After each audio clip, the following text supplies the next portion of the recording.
Samuel. Je suis heureux de constater que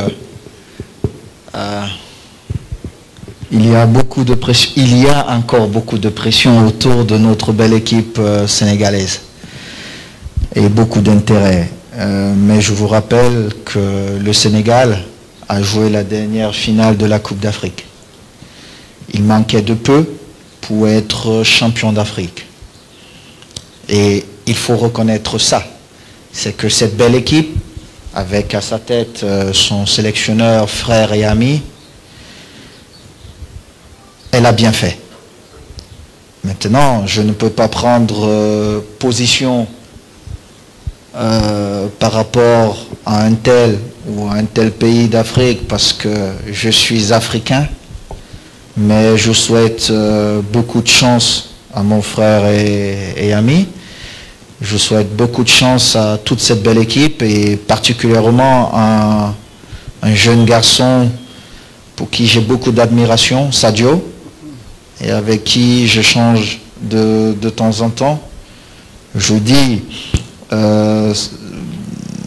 disais à un ami qui m'a dit, Sadio, c'est l'avenir du football. Non, je lui ai dit, ce n'est pas l'avenir.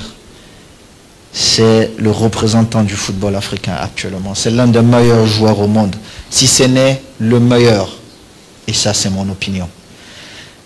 Il fait beaucoup de bonnes choses. Il nous fait énormément plaisir. Et moi particulièrement, je le lui ai dit plusieurs fois, je suis plus que fier de lui. Pas seulement dans les stades de football, en dehors, sa manière de nous représenter. Et j'espère qu'il gagnera le maximum de titres possible parce que à la fin, quand vous arrêtez votre carrière, c'est là où on vous rappelle que vous avez gagné 10, 15, 20 titres et c'est ça qui reste. J'espère qu'il aura beaucoup de bons moments en souvenir. Et que Bago ramènerait tous ces titres-là au Sénégal lorsqu'il fera son déménagement. Sans aucun doute. Et pour la CAN Chevaux au Cameroun, sachez que les stades sont prêts. Le rôle qui était le mien à l'époque, j'espère que les autorités de ce beau pays étaient satisfaits. Je m'arrêterai là parce que mon rôle il était beaucoup plus off qu'autre chose. Et j'espère que vous vous sentirez bien au Cameroun dans quelques mois parce que le Cameroun c'est chez vous et si jamais il y a un problème parce que ça peut arriver, ne doutez pas, Aliou est là, il n'a qu'à me passer un coup de fil et je me ferai un immense plaisir de trouver des solutions pour vous. Merci Samuel, vous parlez avec le cœur parce qu'il est important de rappeler que le 26 mars 2011, il s'était passé quelque chose d'inédit au Sénégal, pour ne pas dire en Afrique et dans le monde. Pour la première fois au Sénégal, un joueur adversaire de l'équipe nationale du Sénégal obtenait une standing ovation avant le coup d'envoi. Je ne sais pas si vous vous souvenez encore de ce match-là. Comme si c'était hier. Comme si c'était hier. C'est ce jour-là que le peuple sénégalais avait adoubé Samuel et c'est depuis ce jour qu'il est des nôtres. Donc je ne suis pas surpris de ces belles paroles pour l'équipe nationale du Sénégal, mais également pour tout le peuple sénégalais.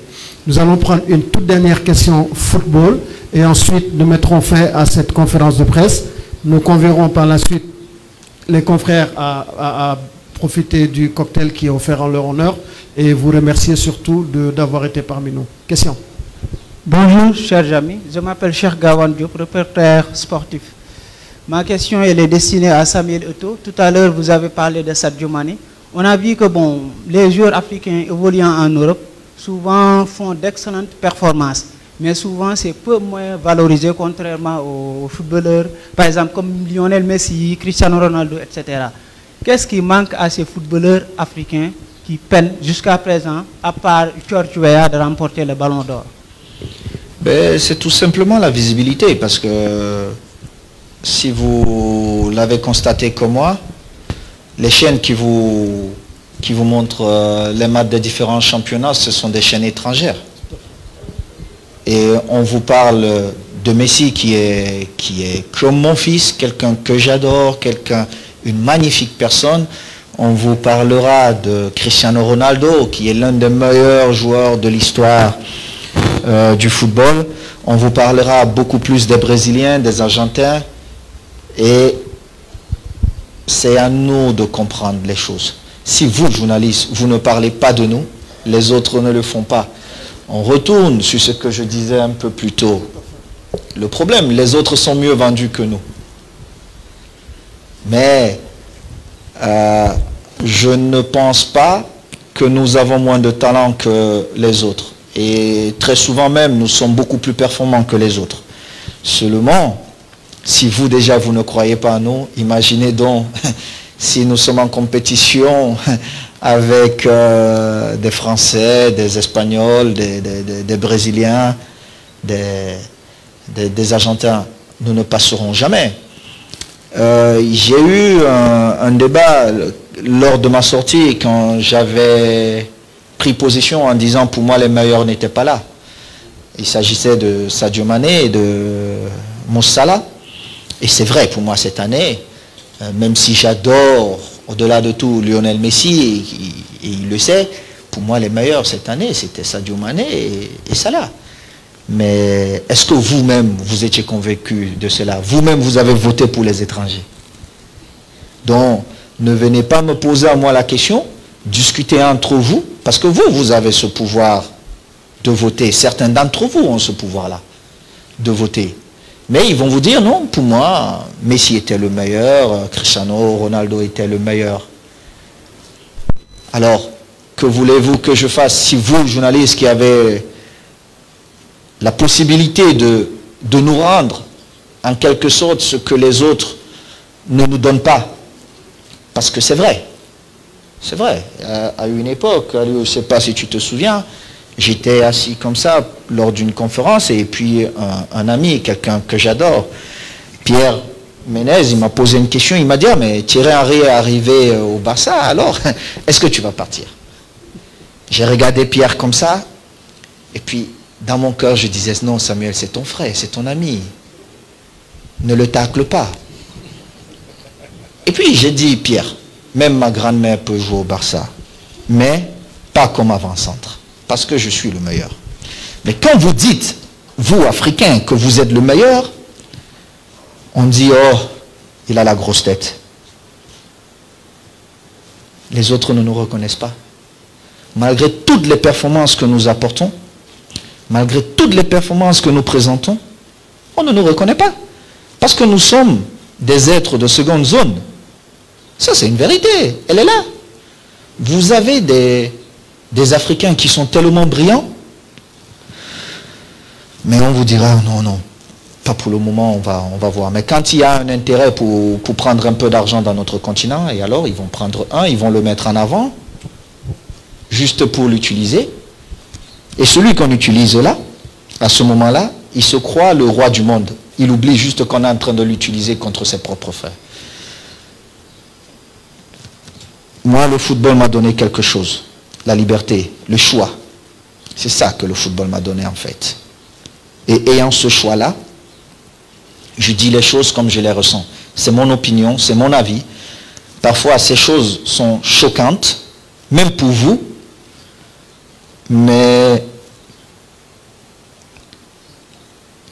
avec le recul que j'ai, avec tout ce que je vois dans le monde qui était le mien, le football, toute cette politique-là, je suis libre d'accepter ou pas, et vous allez me permettre d'utiliser ce mot-là, d'être un nègre de maison ou d'être un nègre libre. Et je préfère être un nègre libre. Je n'accepte pas. Quand je dois dire des choses, je les dis. Parce que la seule chose qui m'intéresse, c'est l'intérêt de mon continent. 1 000 € de plus pour moi, ou 1 000 € de moins pour moi ne changerait pas ma vie. Mais par contre, si je vois que notre continent avance, je serai heureux. Et s'il vous plaît, chers frères, s'il vous plaît, croyons en nous. Les autres ne sont pas meilleurs que nous. Ils croient juste en eux. Et quand l'un d'eux a un beau projet, les autres le soutiennent. Mais nous avons tout ici. Matières premières, nous avons. Les belles têtes, nous avons. Il fait même chaud chez nous. Coronavirus, on n'a pratiquement rien chez nous aujourd'hui. On se pose même la question, mais pourquoi les Africains là ne meurent pas? Mais, c'est vrai, on rit. Mais la tendance normale aurait voulu que ces petits Africains là meurent. Alors, il est temps qu'on se réveille et qu'on dise basta. Parce que nous avons fait les mêmes études que leurs enfants. Il y a une génération qui n'est plus complexée. Peut-être nos parents avaient ce complexe-là parce qu'ils ne voyaient pas certaines choses. Je vais au-delà de votre question. Mais il y a une génération aujourd'hui qui est fière de cette Afrique-là. Et soyons fiers de notre Afrique. Et défendons notre Afrique. L'intérêt de notre Afrique.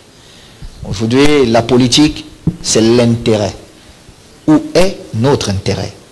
L'intérêt de l'Afrique. Pas mon intérêt, l'intérêt de l'Afrique. Parce que dans cette Afrique-là, on gagne tous. Si vous ne pensez qu'à vous, et j'ai plusieurs collègues, Alassane ne va pas me démentir, et tu vois de qui je parle, qui sont très contents d'être assis avec ceux-là même qui détruisent leurs propres frères. Et quand vous dites non, ils vous assassinent parce qu'ils ont tous les médias. Mais moi, je m'en fous. J'ai une seule vie. Le jour où le Tout-Puissant va m'accepter vers lui, je partirai. Mais au moins, retenez une chose. Je vais défendre ce que j'ai de plus cher, notre continent. À chaque fois, je vais le faire. Je peux me tromper comme tous les êtres, mais et ils savent qu'à chaque fois, quand quelqu'un veut, je le recadre. Parce que pour moi, ils ne sont pas meilleurs que nous. Ils ne sont pas meilleurs que nous. Ils ont juste une chose, ils savent être solidaires. Et c'est ça. Nous devons apprendre à être solidaires. Maintenant, nous avons la possibilité, nous, de faire de Sadio Mané ou de Mohamed Salah Ballon d'Or. Mais pour ça, il faut voter. Parce que si vous ne votez pas, vous journalistes, ils ne seront jamais Ballon d'Or. Donc, j'espère que je pourrai compter sur vous. Hein? Comme ça, on viendra ici fêter le Ballon d'Or de Sadio Mané. Je parle bien de Ballon d'Or européen. Hein? Parce que le Ballon d'Or africain, là, il va gagner 10 ou 20. Mais le Ballon d'Or européen, là, il faut qu'il gagne ça. Ok.